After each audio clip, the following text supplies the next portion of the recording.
Assalamualaikum warahmatullahi wabarakatuh. Perkenalkan, nama saya Sauda dengan NIK 2137018.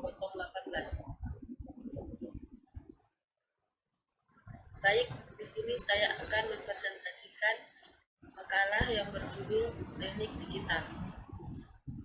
Baik, di sini saya akan membahas tentang sistem bilangan, sejarah bilangan dan angka. Kemampuan menghitung adalah kemampuan yang hanya dimiliki makhluk hidup yang bernama manusia. Karena manusia memiliki susunan otak yang paling sempurna yang membuatnya menjadi cerdas. Alat bantu hitung atau kalkulator diciptakan manusia untuk membantu dirinya dalam memecahkan persoalan perhitungan yang mereka hadapi. Sejarah mencatat bahwa pertama kali manusia menciptakan alat hitung dengan menggunakan batu-batu kerikil yang ditaruh di lekukan tanah, dan dengan tali temali yang disimpul-simpul pada setiap helainya, atau juga potongan ranting pohon. Kemudian bangsa Cina menciptakan alat hitung Sipoa, yaitu alat hitung yang asal mulanya berupa batu kerikil.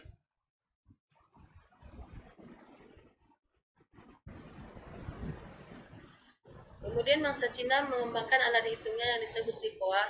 Sipoa adalah hasil perkembangan dari batu-batu kerikil yang sebelumnya diletakkan di tanah.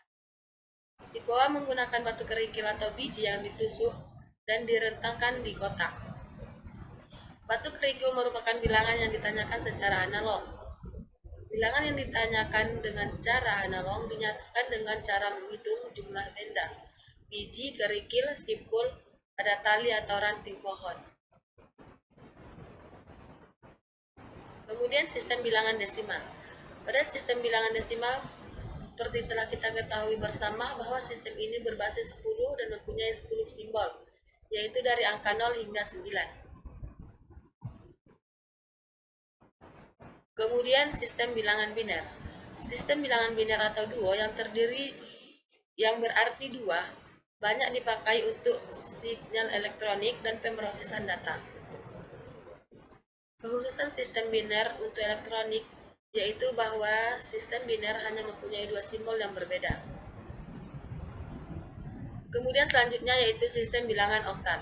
Sistem bilangan oktal atau octal number system menggunakan 8 macam simbol bilangan, yaitu 0, 1, 2, 3, 4, 5, 6, 7. Sistem bilangan oktal menggunakan basis 8.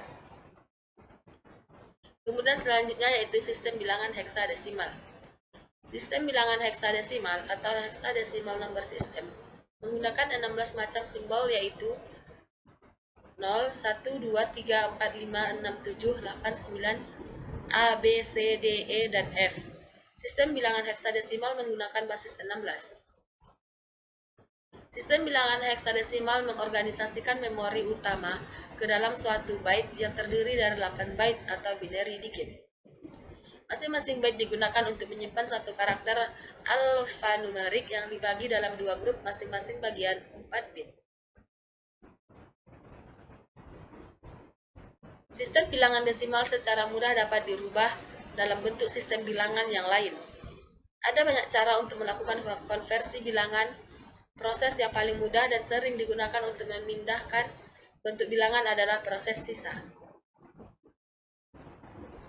Baik, selanjutnya yaitu gerbang logika dasar dan aljabar Boole. Suatu fungsi logika atau proses logika adalah hubungan antara variabel biner pada masukan dan variabel biner pada keluaran dari suatu rangkaian digital yang mengikuti hukum aljabar.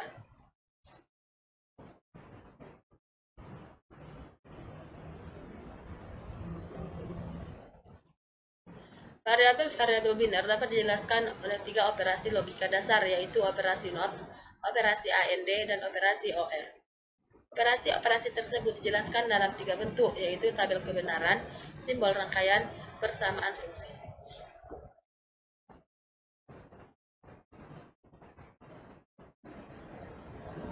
Baik, di sini saya akan menjelaskan tabel kebenaran. Tabel kebenaran merupakan tabel yang menunjukkan pengaruh pemberian level logika pada input suatu rangkaian logika terhadap keadaan level logika outputnya. Kemudian gerbang OR. Gerbang OR didefinisikan sebagai gerbang logika yang memberikan keadaan logika 1 pada outputnya. jika keadaan salah satu atau lebih inputnya berlogika 1.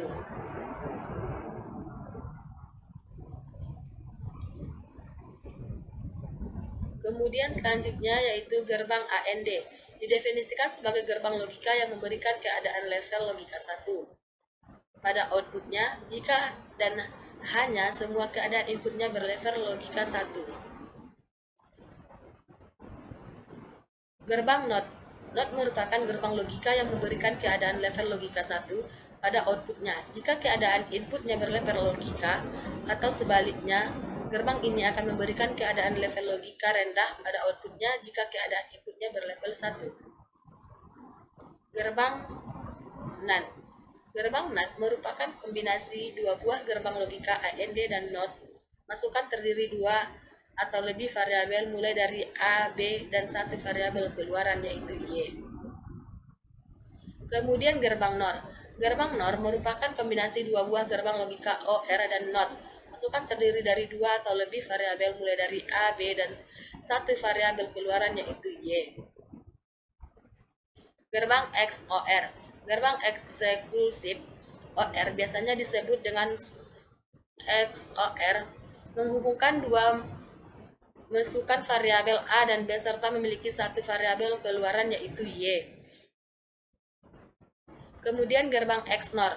Gerbang eksklusif NOR out biasanya disebut dengan XNOR menghubungkan dua masukan variabel A dan B beserta memiliki satu variabel keluaran yaitu Y. Kemudian selanjutnya yaitu rangkaian logika kombinasi, yaitu rangkaian logika yang outputnya hanya tergantung pada kombinasi input-input saja dan tidak tergantung pada keadaan output sebelumnya, atau rangkaian logika yang outputnya tidak tergantung pada waktu. Kemudian selanjutnya rangkaian flip-flop. Rangkaian flip-flop itu terbagi menjadi dua, yaitu rangkaian kombinatorial dan rangkaian sekuensial.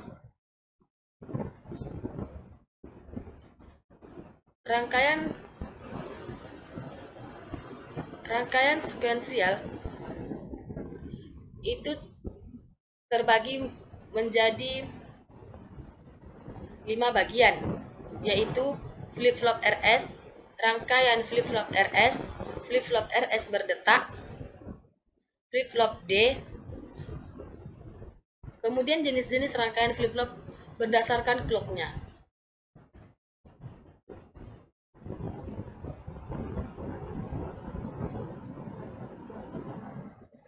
Itu terbagi menjadi dua, yaitu latch, level sensitive flip-flop. Kemudian selanjutnya yaitu register dan counter. Register adalah blok logika yang sangat penting dalam kebanyakan dalam sistem digital. Kemudian resistor buffer. Resistor buffer berfungsi untuk menyimpan kata digital. Setiap data pulsa clock, data dari input D dari masing-masing FF akan ditransfer kepada Q output. Kemudian selanjutnya counter.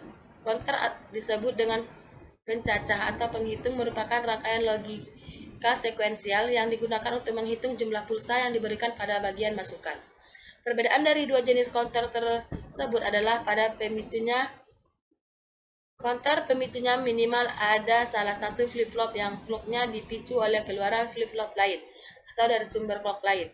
Dan flip-flop pada jenis counter ini tersusun seri. Sedangkan synchronous counter pemicunya dilakukan secara serentak, hanya dipicu oleh salah sumber clock dan flip-flop pada jenis tertentu. Baik, sampai di sini yang dapat saya sampaikan. Saya akhiri dengan wabillahi taufiq wal hidayah. Wassalamualaikum warahmatullahi wabarakatuh.